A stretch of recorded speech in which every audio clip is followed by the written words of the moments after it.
Hi, the 5G is upon us. It is the new technology in cellular networking and provides massive communication speeds, and with it brings tons of controversy. The thing is that it's using a much higher frequency band than previously used, and everyone is wondering what it can do to them. Now don't go around and tell people that 5G is 5 GHz and we already had it in wireless routers and cordless phones and it's safe. What are you, a noob? I've been telling that to people. It is the 5th generation. The fact is, 4G that we have been using for a long time and is also called LTE can be anywhere between 600 MHz and 6 GHz, while 5G in some cases can be 28 or 39 GHz, but can go as high as 300 GHz. 300 gig. I can't even comprehend how they make that kind of frequency while I have trouble making a proper 1 MHz on my stupid breadboard. But if our microwave ovens cook food at 2.4 GHz, what is 40 to 300 GHz capable of? It would penetrate our bodies. Is it cooking us all slowly, making our organs fail? Is it breaking the DNA inside the cells of our children and loved ones, mutating our genes, increasing the rate of cancer, killing us? Or even worse, would it create even more lethal mutations of dangerous bacteria and viruses, killing millions? My God, the current pandemic started happening with the rise of 5G towers. Is it really? No, the answer is no. Toodaloo! What? You don't take no for an answer? I like you. But if you want to hear my explanation, first you have to hear about my sponsor, Raycon. These earbuds are great. You open it up, it turns on and pairs. Fits great in your ears and greatly isolates outside noise. The sound quality is oomph! Very low cost compared to others. Get it at 15% off from buyraycon.com/ElectroBOOM.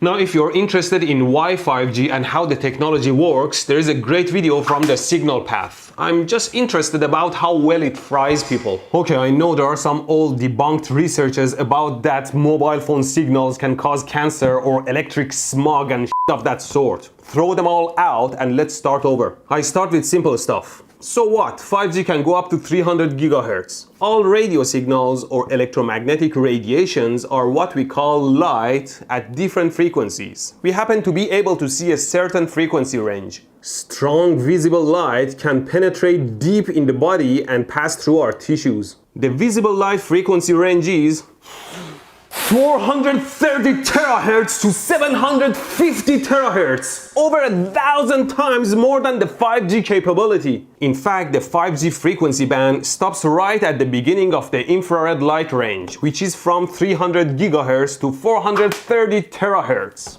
All I'm saying is that if the regular visible light at such massive frequency doesn't split your DNA, 5G for sure won't. Sunlight radiation energy is so high, standing in it will warm you up in a jiffy. 5G energy is so low you feel nothing. Unless you hug the antenna, I guess. Still not convinced yet, eh?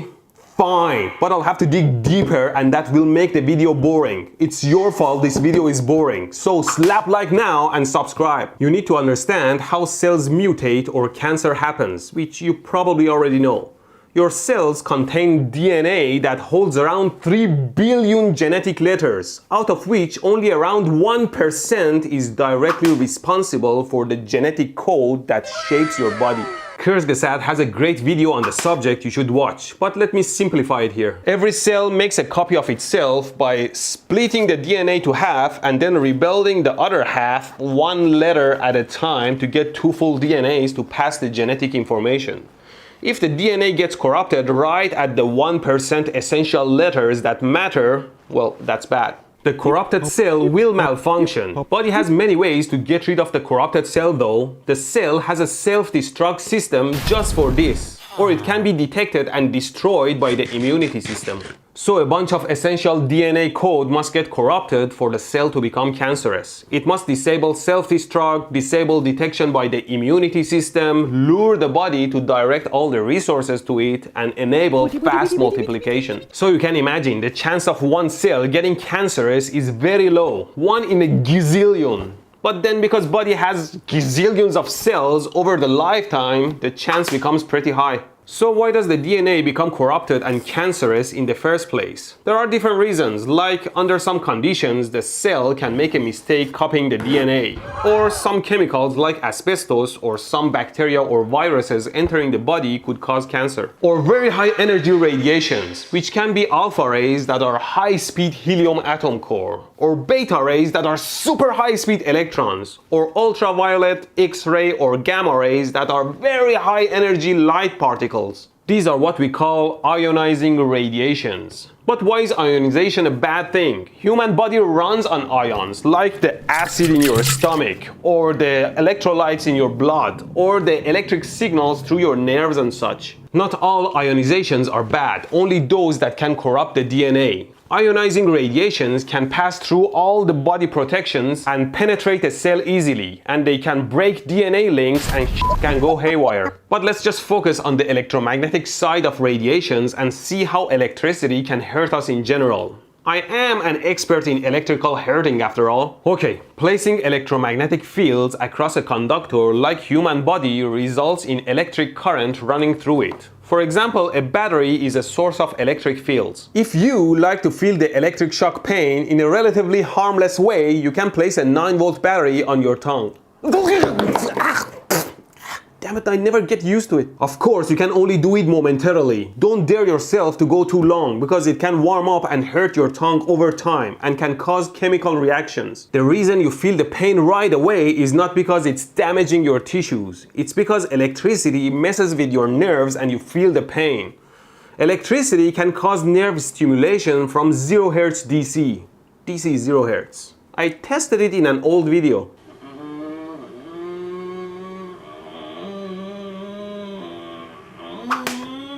Somewhere above 20 kHz, I stopped feeling electric shock, which means at higher frequencies, your nervous system doesn't get stimulated by electric current running through your body. Messing with your nerves can be lethal because you could lose control of your muscles, which means if you're in water, you can't swim and you'll drown. Or your lungs won't work and you can't breathe, or your heart stops beating. Typically, people dying from electric shocks die from such complications, which means they suffocate. Also, at DC or low frequencies, there can be harmful chemical reactions, like splitting water molecules into hydrogen and oxygen gases. Although, it smells like bleach. Shouldn't have put salt in it. Ooh.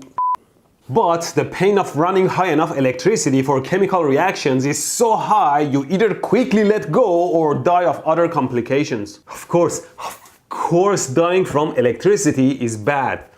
But maybe if you are voluntarily holding on to electricity for too long despite all the pain because of some stupid dare and you die from chemical reactions, maybe you deserve to die.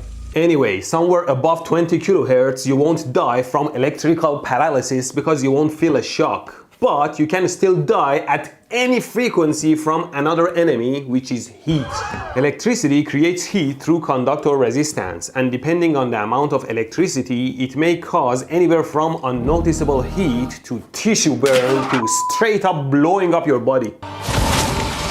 Now, of course, in our day-to-day lives, any risk of exposure to direct powerful electricity is either DC from batteries or AC from the city power outlets at 50 or 60 Hz. Any other higher frequency exposure comes from radio waves. Finally, we are getting into our area of interest. Radio waves, which are electromagnetic waves or light, can generate voltage across a conductor. But the voltage across it depends on the wavelength or frequency. Imagine you're lying in the water. If there's a wave with a wavelength much larger than the size of your body, then no matter how huge the wave is, your body stays flat. No potential difference across your body, or as in radio waves, no voltage difference. But when the frequency rises and the wavelength becomes compatible to your body length or the length of conductor in electronics, then it can create a potential difference across the conductor. So there could be current running through your body, but the energy of the source must be very high to create enough current through your body to warm it up, like in a microwave oven. That's why all radio frequency bands have strict power limitations in every country to ensure not to warm up body tissues by radiation. You might ask, then how about breaking DNA and mutations by radio frequency? That's the thing. The only thing our radio frequencies can do is to heat body. This is from Canadian government website. Despite numerous research, only adverse health effect associated with RF exposure from 3 kHz to 300 GHz is tissue heating at any frequency and nerve stimulation at around less than 20 kHz. Why am I trusting the government? Doesn't the government want to control our brains and slowly kill us off with radio waves? No. Stop asking stupid questions. The reason they say that is because of a simple fact that the frequencies we are using are not ionizing. But what does that mean? Like I said, electromagnetic waves are rays of light, and photon is its quantum, or a single light particle that can oscillate at different frequencies. And the energy of photon has a direct relation to its frequency. If a photon hits an electron, if it's the right frequency, the electron can jump to the next available orbit and then jump back, reflecting the light out. Or if it's the wrong frequency, the atom absorbs the energy and shakes and creates heat. And at some other frequency, it can just pass through. Now, this means if a photon is very high frequency, which means high energy, it can knock the electron out of orbit and into the environment. For example, at the top of the atmosphere, a strong UV photon can knock an electron out of an oxygen pair into the next pair. That pair is like, ew, too many electrons, and splits. The negative oxygen pairs with the positive pair, creating ozone. The same thing can happen in a living cell. If a high-energy photon enters the cell, hits nothing else but an important chain of DNA, it can shoot an electron to the wrong spot, changing chemistry. The DNA chain breaks and a mutation happens. But the photon has to have high enough energy to knock an electron off. Photons all the way above visible light, UV light type A and type B, don't have enough frequency and so that kind of energy to split anything. It is only from UV type C, starting at 1000 terahertz or 1 petahertz upwards into X-rays and then gamma rays, that photons have enough energy to ionize molecules. All 5G communication can do is to mildly heat you up if it is powerful, and standards make sure that it can't even do that. Well, I'm sure you can pick up a 5G transmitter off a black market that can cook you. It doesn't matter if the transmission is continuous or pulsed. No matter how high the transmission energy is, the photon energy remains the same at a certain frequency. And at frequencies lower than 1000 terahertz, it doesn't have enough energy to be ionizing. The minimum required ionization energy is around 3.9 electron volts. But DNA, being made of oxygen, hydrogen, and carbon, requires above 5 electron volts of energy to ionize. Calculating the photon frequency gives a minimum of 1.2 thousand terahertz. You know how old ships use lights to communicate? That communication was done above 430 terahertz. 5G is only 300 gigahertz. Come on, man. I was wondering, maybe if you warm up or burn the shit out of yourself, you could get cancer. But I read a paper that based on 2 major studies, there is no observed correlation between burns and cancer. So, if you can enjoy warming up in the sun by infrared waves, with sunscreen on of course, UV from sunlight creates skin cancer. Then why would you even worry about the 5G radiations that are not even strong enough to warm you up? We will continue monitoring their potential effects, but don't worry, they're safe. This video was like a large research paper that you could listen to using your own Raycon earbuds you can get from buyraycon.com/electroboom. I personally don't like those earbuds that hang from your ears and make you look like a giant poser.